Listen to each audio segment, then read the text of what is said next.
Okay, hello and welcome to Religious Studies 361. The topic for today's class is homosexuality. This is the third part of our study of sexual ethics. The first part was our study of modernity and postmodernity as the contextual information for then radical feminism, which is what we did last time. And today we will deal with homosexuality. This topic is especially interesting, not just because it is so controversial, generally speaking, but also because it will allow us to get into the study of the ethics of scientific research. All right, so our first question should be, what do we call homosexuality? What is it that we call homosexuality? You have this pretty much in your module notes, transcripts. You're welcome to take notes too if you want, but see if I can get some answer from you. What do you guys call homosexuality? What is a homosexual person? Someone who's attracted to the same sex, okay? So we think of homosexuality as a sexual issue mainly, right? Okay, well, as we will see, the concept of homosexuality has evolved over the years, actually over the centuries.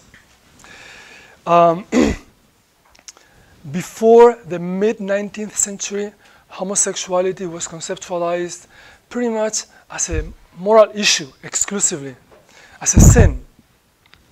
And so if a person was a sodomite, that was the word, sodomite, and we'll see later why this word. It has to do with the biblical episode of Sodom, the city of Sodom, which we will discuss later. If a man was a sodomite, meaning he had sexual relations with people of his own sex, he was not seen as belonging in a special category, as we would say today, oh, he's gay. No, he was a sinner, and he was pretty much in the same category as any other sinners. For example, as when you say today, or any other immoral persons, if we want to use religious language, as when we talk today about a thief or a liar or a murderer, we can say someone is a thief, but it doesn't mean we think the person is somehow shaped to be a thief, right? We think someone has stolen stuff, so we call them a thief, but we also think the person may repent, may change his or her ways, and become, again, a good person, and then he will no longer be a thief. The same with a liar or a murderer. So that's how homosexuality or being a sodomite was seen back then. So if a woman discovered her husband was having sex with another man, that was not a reason to divorce him, to separate from him. She might be disgusted, she might be very upset, but it is the same as if she found her husband to have stolen something from someone else or to have killed someone.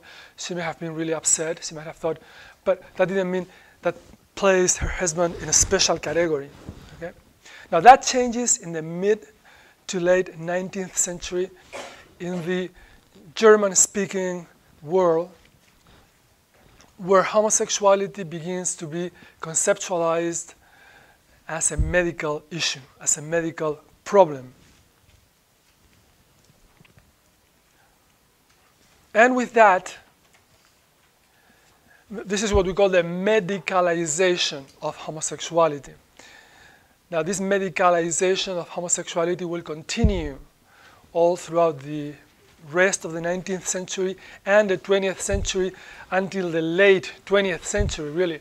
Remember, it is in 1973 when the American Psychiatric Association drops homosexuality from their diagnostics and statistical manual. So in 1973, homosexuality stops, so to say, being a mental disorder. It's no longer a mental illness. The World Health Organization took still a few more years until 1994 to drop homosexuality from their list of mental illnesses. So in any case, this medicalization of homosexuality brings with it two sets of questions. And we're going to talk about that first. The first one is, why are some people homosexual? And the second one, because it is a medical problem, because it is seen as a medical problem, how do we cure it?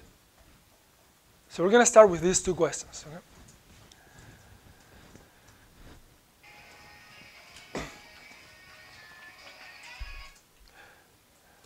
The first question, why are some people homosexual, requires a prior discussion, okay?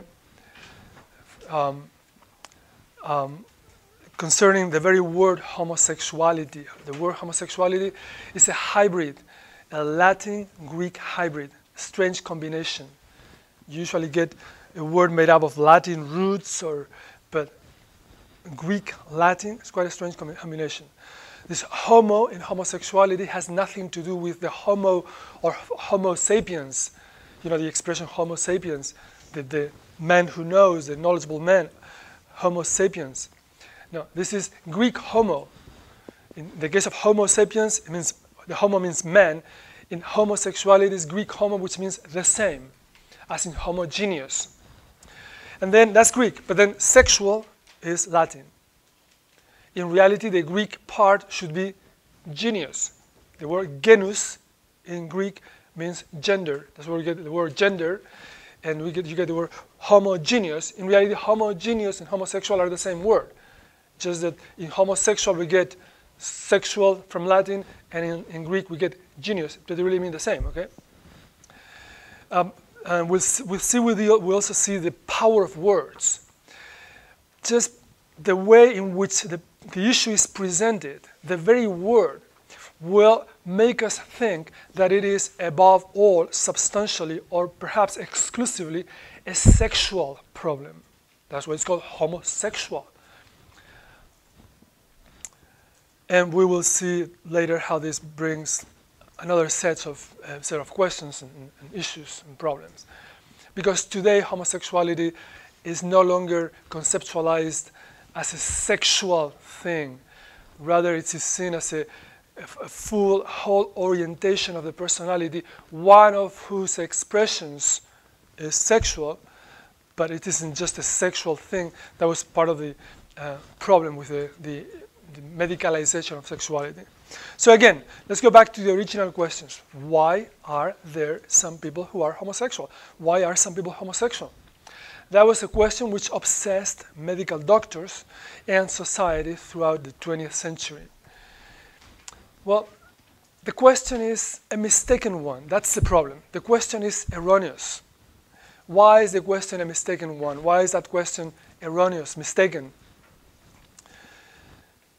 Well, because to begin with, we don't know why some people, actually most people, are heterosexual to begin with. We may take it for granted that, yeah, it's a natural thing that a man feels attracted to a woman, falls in love with a woman with a man. But it doesn't matter how natural it may be.